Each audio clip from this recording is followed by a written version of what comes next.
2020 a été une année marquante pour les droits des femmes en Argentine. Le président Alberto Fernández, fidèle à ses engagements électoraux, a réintroduit avec toute la force d'une initiative présidentielle le projet de loi pour l'interruption volontaire de grossesse. Il a également introduit le programme 1000 jours garantissant aux femmes enceintes et aux enfants l'accès gratuit et universel à une santé intégrale. Le projet a été adopté par la Chambre des députés au début du mois de décembre et par le Sénat le 30 décembre 2020. C'est un consensus sociétal qui a permis que l'IVG devienne réalité.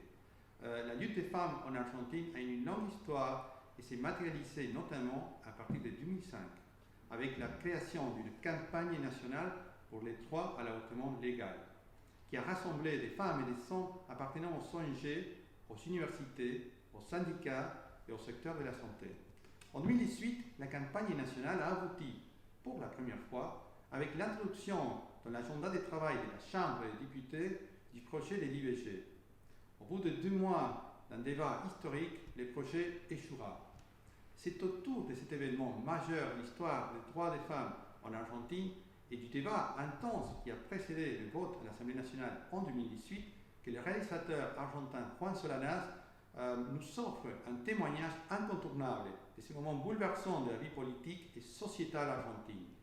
Il dépeint les immenses souffrances qui ont vécu des milliers de femmes, notamment les plus démunies, qui devaient faire face à la pénalisation de l'avortement sans accès à des soins de base. Dorénavant, les droits à l'IVG est une réalité pour les plus de 50 000 femmes qui ont recours chaque année en Argentine. Car avant l'adoption de la loi, ces femmes pratiquaient un avortement clandestin avec toutes les souffrances et les pertes de vie que cela comporte.